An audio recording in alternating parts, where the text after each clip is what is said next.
Alright, so I want to take some time diving into something that's perhaps one of the most difficult elements of change to guide our clients through.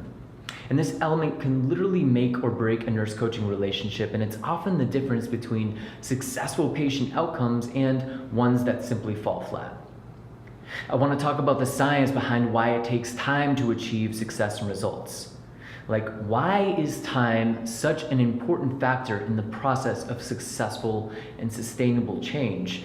And how can you, as a nurse coach, keep your clients actively engaged and motivated during the inevitable ups and downs of the process of change? All right, so let's dive in. We all know that there's literally no such thing as an overnight success. If anyone tells you there is, they're either a total fluke or they're a liar. If you look at any person who's achieved any degree of transformation, however big or small, underneath their outward appearance of success are countless hours of work, effort, self-doubt, pain, and the occasional Netflix binge. They made choice after choice to go against the natural human tendency to take the path of least resistance. Choice after choice to go against their natural human desire to stay in a state of homeostasis. They continually make a choice to uproot the status quo in their life. Now, most of us tend to chronically underestimate the effort that it takes to achieve a certain state. And we're insanely quick to blame anything and everyone else for why it is that we don't have the thing that we want. We blame the entire world and we complain about why we don't have success and results. Now, as an example, I love to play guitar and sing, and at this stage of my musicianship, I'm pretty good at it. But something that always blows my mind is this. Inevitably, as I'm playing, someone will come up to me and they'll say, "Oh, I wish I had some musical talent.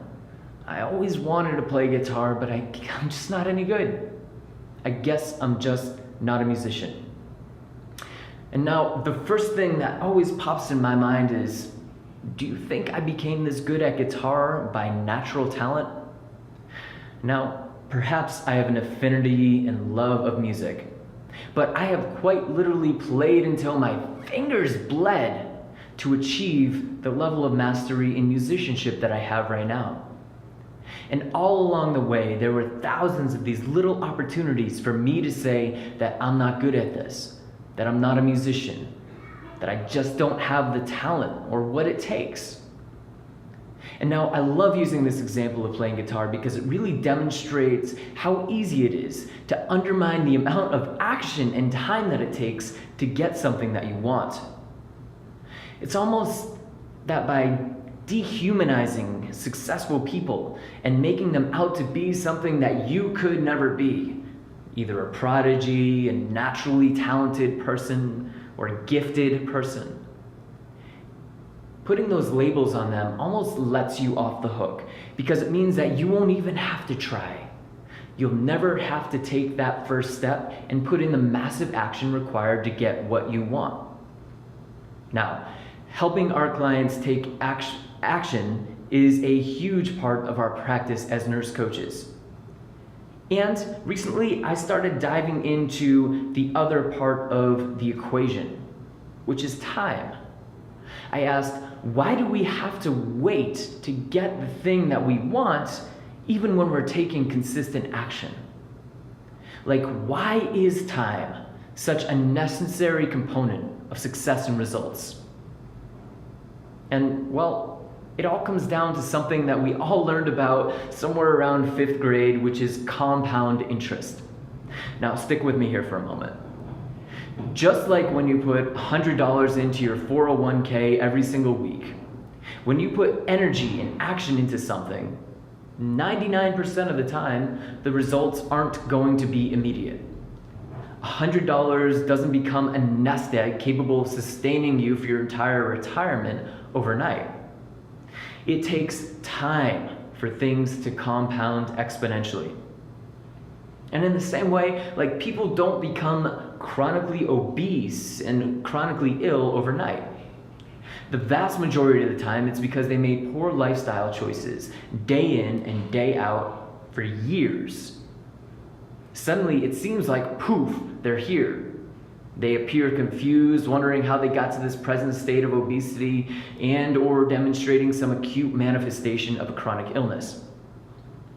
Now, to end up in this exponential state of illness, it's not just poof, you're here, right? It's actually the result of compounding poor lifestyle choices over time.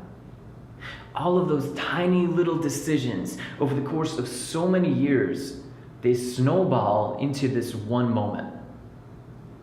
I mean, interestingly enough, like we know so often the first question that people ask when they wind up in the hospital presenting this acute manifestation of a chronic illness is they ask, why me?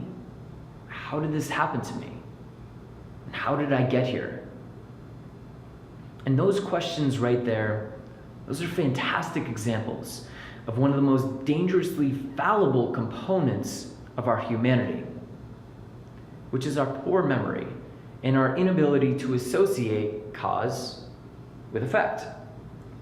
By the time the effect catches up with this particular person, by the time they've wound up in the hospital and they're acutely sick, they've forgotten how they ended up there in the first place. They forgot the cause.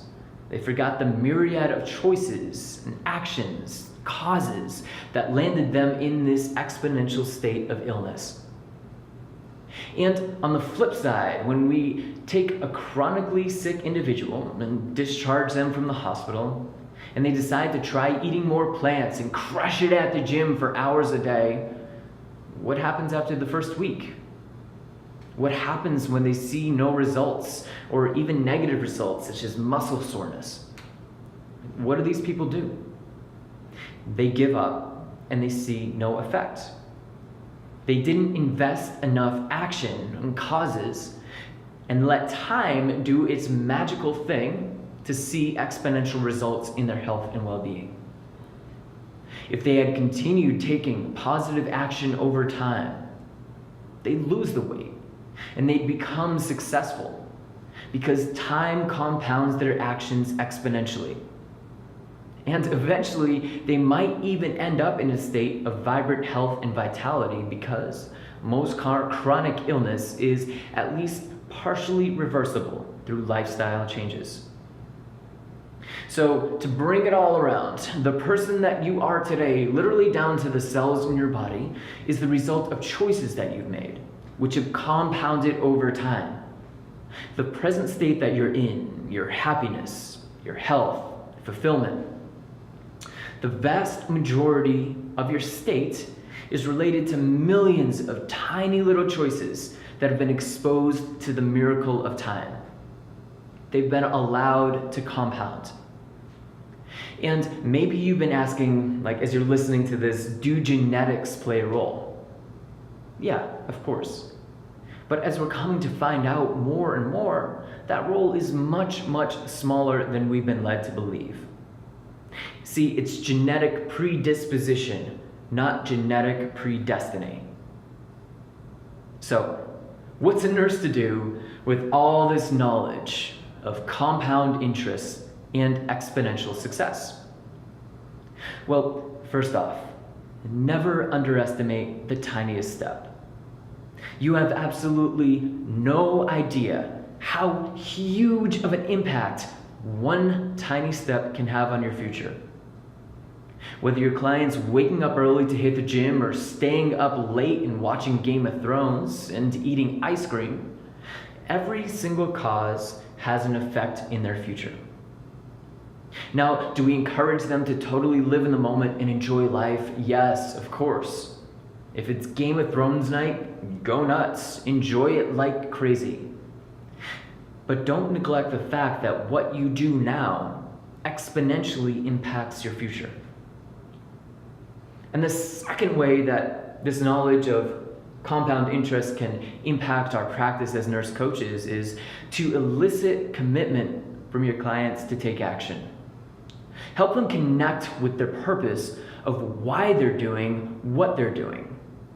So when they're stuck in the thick of it, when their alarm goes off blaring at 5:30 in the morning and they have to haul themselves out of their comfy bed to go sweat it out at the gym, when their palate's acclimating to green smoothies and they're having sugar cravings, when they're joining a new club, even though they're terrified of meeting new people and they've forgotten how to make new friends. You need to have your clients have a deep understanding in their bones of why they're doing what they're doing, or else they risk giving up before time exponentially compounds their actions.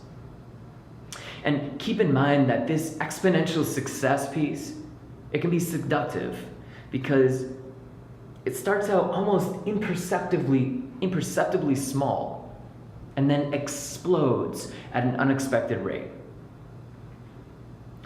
And the third piece is to really celebrate all of those tiny little achievements as a nurse coach when you're working with your clients, because those tiny wins are exactly what propel continued action and momentum forward until your client reaches that state of exponential success and it continues to snowball at a faster and faster rate. And lastly, keep in mind that everything can happen so much faster than we think. A year goes by in the blink of an eye, and within that year is the opportunity to make millions of choices for betterment and health. So hold fast to your client's vision of who they can become and be their champion until time is able to compound their actions and work its magic.